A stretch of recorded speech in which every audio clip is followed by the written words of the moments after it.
Dalam konteks kami mengajukan gelar perkara, ada satu hal penting yang ingin kami sampaikan dan perlu kami mendapatkan kejelasan, yaitu terkait dengan status barang bukti. Dalam gelar perkara nanti, kami meminta kepada penyidik Polda Metro Jaya untuk memberikan penjelasan dan menunjukkan primary evidence ijazah Pak Joko Widodo. Karena selama ini ijazah inilah yang menimbulkan perdebatan dan ada 8 anak bangsa yang sekarang sudah ditetapkan sebagai tersangka dan kemudian kalau dilimpahkan ke pengadilan akan dilakukan penuntutan. Ini kan sesuatu yang perlu terlebih dahulu diberikan kejelasan oleh penyidik Polda Metro Jaya terkait dengan primary evidence, apakah memang sudah disita oleh Polda Metro Jaya. Dan yang kedua, Mas Roy, Bang Rismon punya kepentingan untuk melihat dan meraba ijazah tersebut. Karena selama ini yang dituduhkan kepada Mas Roy, Bang Rismon, dan Dr. Tifa itu melakukan analisa-analisa ilmiah hanya berdasarkan dokumen digital. Meskipun dokumen tersebut oleh salah satu pendukung Pak Joko Widodo di salah satu televisi, kemudian saya juga hadir sebagai pembicara, sudah ditunjukkan kepada publik hasil scan ijazah Pak Joko Widodo. Dan dari hasil scan tersebut terkonfirmasi bahwa ijazah yang dipublish atau diunggah oleh Dian Sandi dan menjadi basis penelitian ilmiah Mas Roy dan Bang Rismon itu ternyata 100% tidak berbeda, persis sama seperti itu. Yang ingin kami mendapatkan kepastian adalah ijazah fisiknya itu dalam gelar perkara khusus harus ditunjukkan kepada Mas Roy dan Bang Rismon, dan bila perlu mereka raba itu ijazah. Seperti apa itu bahannya? Kemudian seperti apa itu pengaman kertasnya?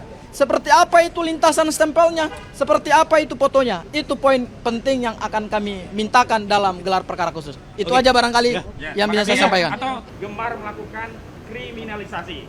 Dan karena kriminalisasi itulah hari ini klien kami Pak Roy Suryo dan kawan-kawan menjadi statusnya menjadi tersangka begitu. Jadi sekali lagi jangan lencengkan atau jatuhkan marwah institusi yang baru dibentuk oleh Pak Prabowo untuk mendamaikan ijazah palsu. Sekali ijazah itu diprotes oleh rakyat tidak boleh dihentikan di tengah jalan, karena ini harus dituntaskan di era kita, tidak boleh kita wariskan kepada generasi selanjutnya. Yang kedua, terkait gelar perkara khusus, kami sudah mengirim gelar perkara khusus di bagian Wasidik di Polda Metro Jaya 21 Juli yang lalu. Namun sampai hari ini tidak pernah ditindaklanjuti, dan kemarin dari penyidik kami disonding untuk menindaklanjuti, dan hari ini kami juga akan kembali mengirimkan permohonan gelar perkara khusus yang hari ini kami serahkan kembali ke Biro Wasidik. Dan sebenarnya ini juga sudah kami persoalan karena dulu sudah ada gelar perkara khusus di Bareskrim ketika penyelidikan itu dihentikan, tetapi kenapa saat di Polda penyelidikan itu ditingkatkan menjadi penyidikan, saat itu tidak dilakukan gelar perkara khusus. Dan dalam sebuah diskusi media bersama kuasa hukum saudara Joko Widodo, Bung Firmanto Laksana di Kompas juga menyampaikan tidak perlu gelar perkara khusus lah di tingkat ini, nanti kalau sudah penyidikan. Dan hari ini sudah penyidikan sehingga tidak ada alasan bagi institusi Polri, apalagi di tengah wacana ya perbaikan kinerja institusi Polri, untuk tidak melakukan gelar perkara khusus sebagaimana sudah dilakukan oleh Mabes Polri pada Dumas yang dilakukan oleh TPUA. Dan terakhir berkaitan dengan apa yang kemarin disampaikan oleh Polda bahwa salah satu sebab tidak ditahannya klien kami karena kami mengajukan sejumlah saksi dan ahli. Hari ini kami akan mengirimkan surat secara resmi kepada Direktur Kriminal Umum Polda Metro Jaya tentang sejumlah nama ahli-ahli yang memang sudah kami siapkan, sudah berkomunikasi untuk bisa diperiksa di tingkat penyidik, agar ada kesetimbangan dari keterangan ahli hanya yang sebelumnya hanya dari penyidik. Kami harapkan juga bisa mempertimbangkan keterangan ahli dari kami. Setidaknya ada 4 ahli, 1 ahli bahasa ya ahli bahasanya itu forensik, linguistik forensik, mohon maaf ya. Kemudian ada ahli pidana, kemudian juga ada ahli IT. Untuk linguistik forensiknya kami sudah siapkan nama-nama dan nanti akan kami sounding. Dan kami sudah meminta agar pemanggilannya melalui kami dengan waktu yang cukup, agar nanti kami juga bisa menghubungi ahli-ahli kami. Kenapa demikian? Karena kami juga butuh mendapat persetujuan dari institusi masing-masing, karena ahli ini adalah bersatu ASN begitu. Selanjutnya kami juga menyampaikan 11 saksi saksi-saksi yang meringankan di tahap penyidikan. Terlepas kami juga nanti akan menghadirkan lagi di tingkat persidangan. Jadi di penyidikan dengan di persidangan kami bedakan. Di penyidikan kami setorkan ke pihak penyidik, di persidangan kami akan persiapkan tambahannya nanti di persidangan. Selanjutnya kami ingin tegaskan di kasus ini ya, peran yang membuat klien kami tidak ditahan adalah dukungan dan doa seluruh rakyat Indonesia. Jadi jangan percaya kalau ada pihak-pihak yang mengaku-ngaku merasa punya peran sehingga klien kami tidak ditahan. Apalagi mengaku-ngaku punya kapasitas untuk menyelesaikan persoalan ini dengan perdamaian-perdamaian. Ingat, justru sejak awal Jokowi tidak pernah mau damai, dan hari ini kalau kami mengambil perdamaian itu sama saja kami melakukan deklarasi pengkhianatan terhadap seluruh rakyat Indonesia, dan itu tidak mungkin dilakukan terutama oleh Pak Roy dan Pak Rismon yang selama ini sudah meyakinkan kita 99% ijazah itu palsu, 11.000 triliun ijazah itu palsu, dan seluruh rakyat sudah ikut meyakini keyakinan dari Pak Roy dan Pak Rismon. Karena itu mohon doa dukungannya. Kami akan tetap istiqomah konsisten untuk berjuang untuk membersihkan legasi bangsa Indonesia dari dugaan pernah dipimpin oleh seorang presiden berijazah palsu.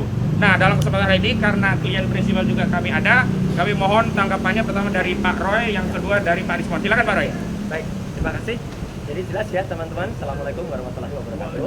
Tadi sudah diterangkan oleh koordinator non litigasi kami, Pak Ahmad Kosinuddin, bahwa kehadiran kami di sini itu adalah untuk menindaklanjuti dan kita mengapresiasi langkah dari Polda Metro Jaya yang telah menyebutkan bahwa kami akan mengajukan sejumlah nama.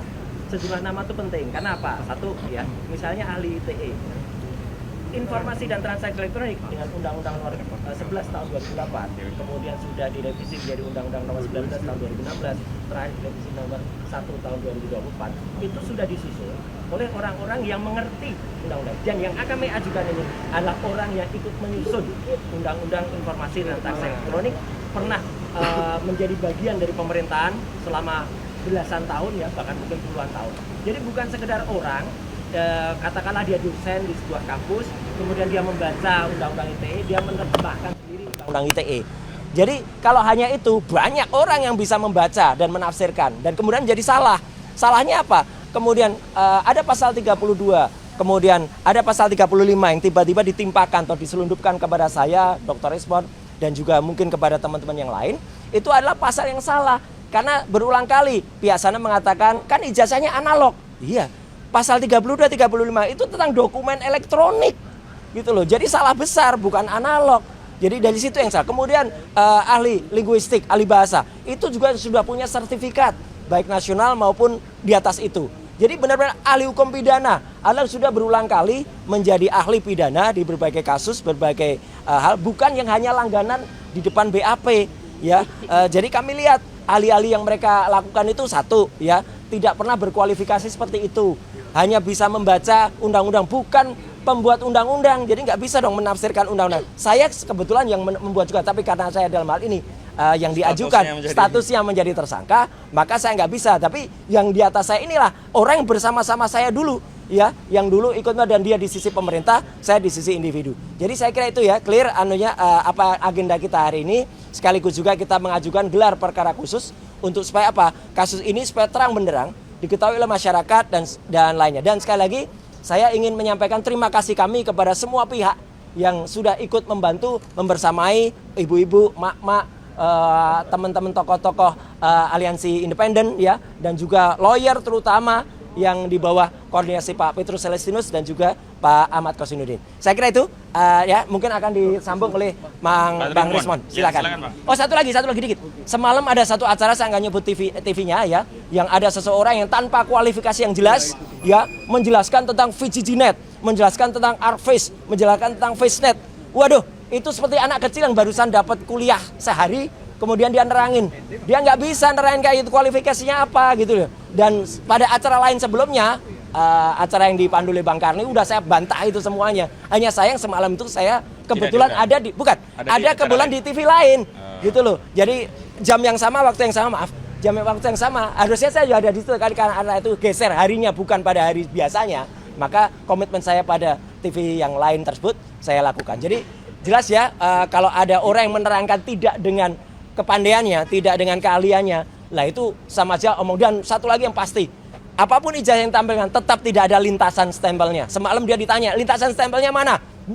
Bingung lagi, ngomong kanan, ngomong kiri. Silakan, Dokter. Silakan, Rismon. Dokter Rismon. Ya.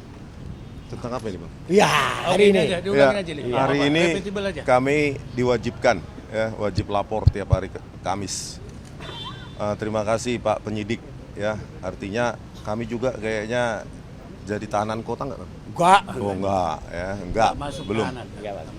Jadi kami sedang mengajukan ahli-ahli, ya, yang pakar di bidang undang-undang ITE dan praktisi ITE, Ya. untuk membuktikan bahwa apa yang kami lakukan murni dalam koridor apa yang disebut dengan ilmu digital image processing, ya, digital image processing, di mana kami dituduh untuk mengedit dan merekayasa, ya, bagian dari citra dari ijazah Joko Widodo, ya, padahal hal itu sangat umum dilakukan dalam ilmu digital image processing. Jadi kepolisian seharusnya tidak sembrono, ya, hanya karena 3 ahli kepolisian yang sering dipakai, ya, di meja penyidikan, langsung basis itu dipakai untuk menuduh kami mengedit. Ya, sampai saat ini, detik ini pun kepolisian tidak bisa menunjukkan mana yang kami edit. Oleh karena itu, kepada Prof. Jimli, ilmuwan, peneliti itu jangan dibungkam lah, Pak. Ya, kalau cari pasal, cari salah itu gampang.